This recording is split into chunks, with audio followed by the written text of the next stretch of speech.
Xin Guan Bing Du Yi Qing Zui Xin Xiao Shi. Across Germany, smaller stores were allowed to open their doors for the first time in nearly a month on Monday, as part of initial measures to ease restrictions imposed in March as the coronavirus outbreak took hold. Stores no larger than 8,600 square feet were allowed to open, but customers are required to maintain a safe distance. Car dealerships, bicycle shops and bookstores are allowed to resume business, regardless of size. Germany has recorded 141,672 coronavirus infections, with 4,404 fatalities, but the rate of infection has been steadily slowing in recent days and the country's health system has been able to cope with the strain. Germany's 16 states are allowed to set their own regulations within a wider national framework. Some are allowing zoos to reopen, and 3 areas are requiring people to cover their mouths and noses on public transportation or inside stores. Only the eastern state of Saxony has allowed churches to begin holding services again, and some states are allowing schools to hold final exams for high school seniors. Germans are still required to maintain a distance of at least 5 feet from one another at all times until the end of April, when Chancellor Angela Merkel is to meet with state governors to reassess the situation. Regardless of the outcome of that meeting, all large gatherings have been banned until the end of summer. President Jair Bolsonaro of Brazil on Sunday enthusiastically addressed demonstrators in Brasília who demanded an end to business shutdowns and quarantine guidelines imposed by governors around the country. The protest, one of several held across the country, included calls for the armed forces to shut down Congress and the Supreme Court and a return to military rule. Leaders in those branches of government have been highly critical of Mr. Bolsonaro's handling of the coronavirus crisis and broadly agree that quarantine measures are necessary to avert a public health calamity. Everyone in Brazil must understand that they are subject to the will of the people, Mr. Bolsonaro told demonstrators in the capital, speaking from the back of a pickup truck. The president has played down the threat the virus poses to Brazilians and argues that the restrictions imposed in mid-March by most governors stand to be far more damaging to people's livelihoods and their health than the virus. Last week, Mr. Bolsonaro fired his health minister, who had defended strict social isolation measures to prevent the health system from being overwhelmed by an influx of patients with COVID-19, the disease caused by the virus. As of Sunday, Brazil had 38,654 diagnosed coronavirus cases and 2,462 confirmed deaths. Anti-quarantine caravans were also organized in Rio de Janeiro and São Paulo, where Mr. Bolsonaro's supporters drove around honking and waving Brazilian flags. Former allies of Mr. Bolsonaro say he is endangering lives by encouraging large gatherings. This increases the risk of mass infection and that the public health system will be unable to absorb the volume of patients, increasing the number of deaths, Senator Sergio Olimpio Gomes, who until recently was one of Mr. Bolsonaro's strongest allies in Congress, said in a video released by his office on Sunday. Mr. Bolsonaro has long hailed Brazil's 21-year military dictatorship as a golden era. But his unambiguous endorsement of protesters calling on the military to take full control of the government prompted vehement condemnations. It's frightening to see demonstrations calling for the return of a military regime 30 years after democracy was restored, Supreme Court Justice Luis Roberto Barroso said in a statement. Dictatorship come with violence against adversaries, censorship and intolerance. Good people who love Brazil do not want that. The Chinese authorities have issued harsh warnings for any Chinese citizens trying to flee the spreading coronavirus infections in Russia by returning to their homeland. Stay in Russia, and if you have already returned, don't lie about your travels or symptoms. The warnings have come after the Chinese government became alarmed this month by more than 100 coronavirus cases among Chinese people who had crossed from Russia, especially into Suifenhe, a northeastern border town. China is trying to stamp out such imported infections that could cause a flare-up of cases while it tries to begin an economic recovery. The government ordered a lockdown of Suifenhe, and said it would open a temporary hospital in the town for possible infections. The Chinese authorities also announced that land border crossings with Russia would be closed to travelers, even Chinese citizens trying to return home. To emphasize the warnings, the Swepany Office for Fighting the Coronavirus Outbreak on Sunday issued a notice warning people not to violate isolation orders, hide symptoms of possible infection, or lie about their travel history and contacts with infected people. It offered rewards of up to 3,000 renminbi, or about $424, for people who gave information on violators of the rules. China's ambassador to Russia, Zhang Hanhui, said in an interview with the Chinese television broadcaster CCTV on Friday that bringing back the virus is morally reprehensible. He said that some returnees had lied by saying that they were forced back because Russian authorities had made it impossible to stay. Such behavior is despicable, he said, accusing such returnees of undermining relations between the two countries, which are both aligned in their antipathy to the United States. Many of those returning Chinese people were traitors. Some online commenters in China, fearing a surge in infections, welcomed Mr. Zhang's tough words. But others saw his interview as unfairly vilifying fearful Chinese citizens trying to exercise their right to return to their own country. In the interview, Mr. Zhang made clear he was referring to people who had returned before border crossings became illegal, undercutting his suggestion that they were lawbreakers. When the crossings between the two countries were open, what was the crime in Chinese citizens rushing through when they could pass through normal travel checks, said one online comment, by an author who said he was a long-time Chinese resident in Russia. We cannot create an atmosphere that Chinese people returning from Russia are a menace to China because some happen to bring back the virus. Comments from the top United States diplomat in Kenya have caused an uproar after he said that only a small part of the country's population was adhering to rules aimed at curbing the spread of the coronavirus. In a Twitter post on Sunday, the ambassador, Kyle McCarter, wrote, "Only a fraction of the Wananchi are wearing masks and social distancing," using the Swahili word for citizens. None of us know the magnitude of this Wuhan flu, he continued, but we must take basic known wise precautions. It is only for a short time. The comment sparked outrage, with some noting that social distancing was an unimaginable luxury for poor people living in overcrowded and cramped conditions. Others also questioned how he came to his conclusion given that Nairobi was on partial lockdown and movement in and out of the city was banned. Mr. McCarter doubled down, writing in a follow-up post, "The further you get from Nairobi the less compliance there is. Trust me." When Twitter user Alan O'Gara questioned him on the number of masks the United States has donated to Kenya, Mr. McCarter retorted, "You would not be able to test in Kenya if not for USA Marafiki, which means friends in Swahili." Some social media users also criticized the ambassador's decision to call the coronavirus Wuhan flu, saying he was trying to please President Trump, who nominated him for the post in 2019 and who has insisted on calling the coronavirus the Chinese virus. The disease is thought to have first emerged in the central Chinese city of Wuhan. Kenya has 270 confirmed coronavirus cases, according to the latest figures, and a total of 14 deaths. To curb the spread of the virus, authorities have mandated the wearing of masks, imposed a nationwide dusk-to-dawn curfew, closed the biggest shopping district in the capital and introduced partial lockdowns in 4 out of the country's 47 counties. Nearly as big as California but served by only a handful of mostly decrepit Soviet-era hospitals, the remote northern Russian region of Komi is a coronavirus petri dish for the horrors lying in wait for the world's largest country. Amid growing evidence that the pathogen had already breached Komi's feeble defenses, the local authorities moved vigorously last week to contain the crisis. The police summoned critics of the regional government to ask how they knew about an outbreak in a hospital at a time when officials in Komi were insisting nobody had been infected.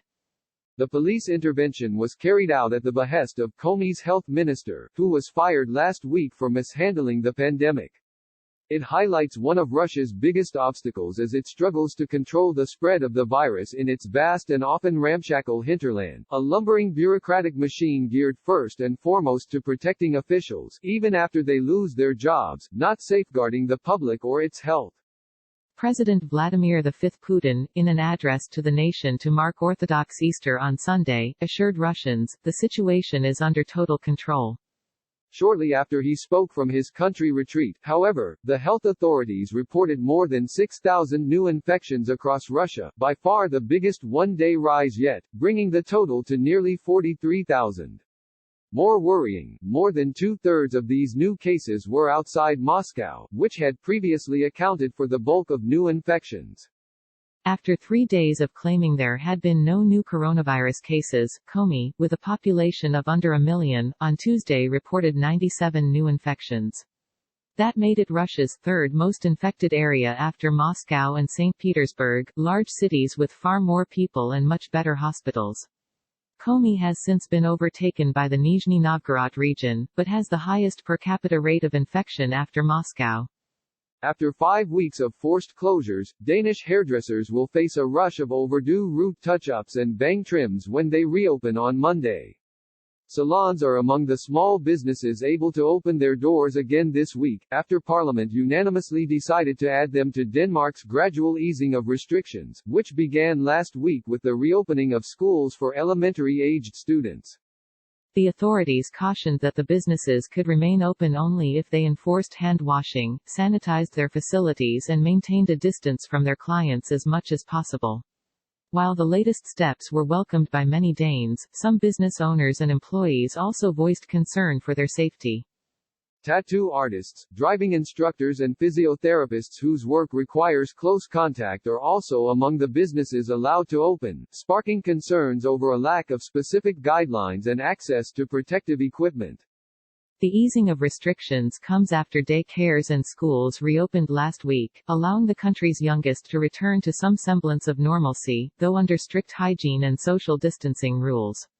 More schools and daycares will reopen this week. Authorities expect the further loosening of distancing measures will increase coronavirus infections, but not to critical levels.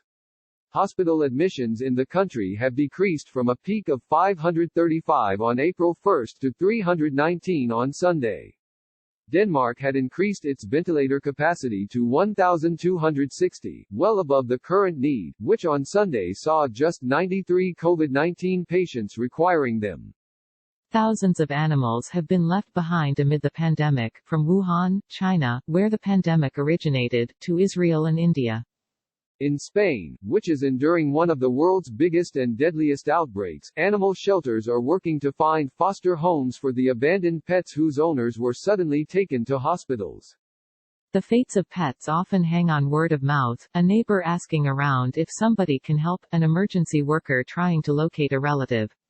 Typically, if the owner has a chance of recovery, the new arrangement is temporary. The demand to adopt dogs and cats has surged during the lockdown, but the intensity of the country's outbreak is raising some ethical and practical questions for animal protection workers. They are concerned that the rush to adopt pets may not always be in the animal's best interests and in some cases have started to put limits in place. Shelter administrators are wondering how committed the adoptive owners are to keeping their new pets, or whether they will then abandon them after the emergency passes. Because dog walking is one of the few activities exempt from Spain's stringent lockdown, animal shelter workers worry that this drove up the demand for adoptions. But Spain's animal welfare associations are split over the issue, with some reasoning that any caregiver is better than none at all. Companies around the world are rolling out blood tests for coronavirus antibodies, widely heralded as crucial tools to assess the reach of the pandemic, restart the economy and reintegrate society. But for all their promise, the tests are already raising alarms. In the United States, the Food and Drug Administration has allowed about 90 companies, many based in China, to sell tests that have not gotten government vetting, saying the pandemic warrants an urgent response. But the agency has since warned that some of those businesses are making false claims about their products. Health officials, like their counterparts overseas, have found others deeply flawed.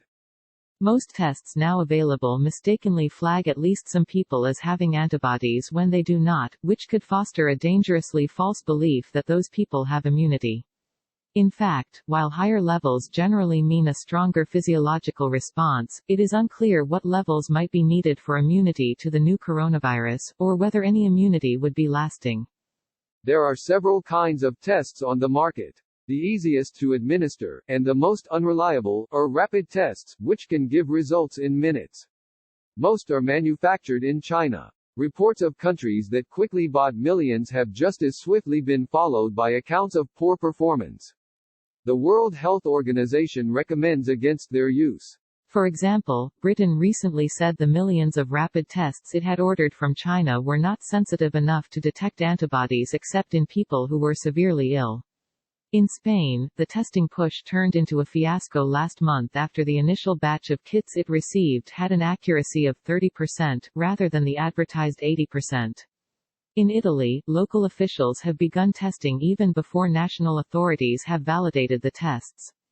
Germany, which has emerged as a model among Western democracies in its efforts to curb the spread of the virus, is pursuing one of the most ambitious antibody studies, striving to test its entire population. It is more optimistic than other countries because it has made its own antibody tests. Chile is set to become the first country to issue immunity cards to those who have recovered from the coronavirus, allowing holders to return to work, despite questions about whether those who have recovered are in fact immune, how long any immunity might last, and the accuracy of antibody tests. We have to learn to live differently, Dr. Paula Daza, the undersecretary in Chile's health ministry, said on Sunday, adding that Chileans must gradually resume our lives. Anyone can apply for the cards, which will be issued starting Monday. To qualify, Chileans have to take a test that shows they have antibodies for the novel coronavirus.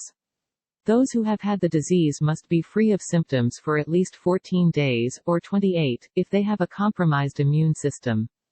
Under those criteria, 4,338 people are eligible, Dr. Daza said. But critics have questioned the notion that recovered patients are not contagious and immune to reinfection, and raised doubts about the test's accuracy. Chile has imposed quarantines that remain in place across parts of the capital, Santiago, and in other regions of the country. It has also tested more people for the virus than any other Latin American country, identifying 10,088 coronavirus cases, and 133 deaths. The health minister, Jamie Mañalich, has reiterated that the worst is yet to come, with the number of cases expected to peak in May. The flu season, which is fast approaching along with winter in the southern hemisphere, is likely to strain Chile's public health system further. Nonetheless, the government has announced that public sector employees will also return to their offices starting Monday. The message coming from the government is contradictory, said Dr. Jorge Jiménez de la Jara, who served as Chile's health minister upon the country's return to democracy in 1990. We don't know what is going to happen from here, but there certainly needs to be clearer, more coherent communication, because this latest decision to certify immunity is based on weak scientific evidence, he said. Zimbabwe's president, Emerson Mnangagwa, extended a nationwide lockdown on Sunday for an additional 2 weeks but said that mines in the country could reopen, citing the need to keep the economy running. The lockdown, which began on March 30, was supposed to end at midnight on Sunday. In a televised address from the State House in the country's capital, Harare, Mr. Mnangagwa said that the extension was needed to choke the spread of the virus and prepare for worse times which are lurking ahead. As of Sunday, Zimbabwe, with a population of about 16 million people, had conducted 2,226 tests, recording 25 cases and 3 deaths. Mr. Mnangagwa said Zimbabwe would need to increase its testing capacity before the lockdown could be lifted. But faced with starvation amid spiraling food prices, some in Zimbabwe saw the extension in dark terms. I have no food now, said Marion Gumbo, 46, who lives in Warren Park, a high-density suburb in Harare. I'm just a street vendor selling tomatoes and vegetables, and with the lockdown extended, it means my starvation with my family has also been extended.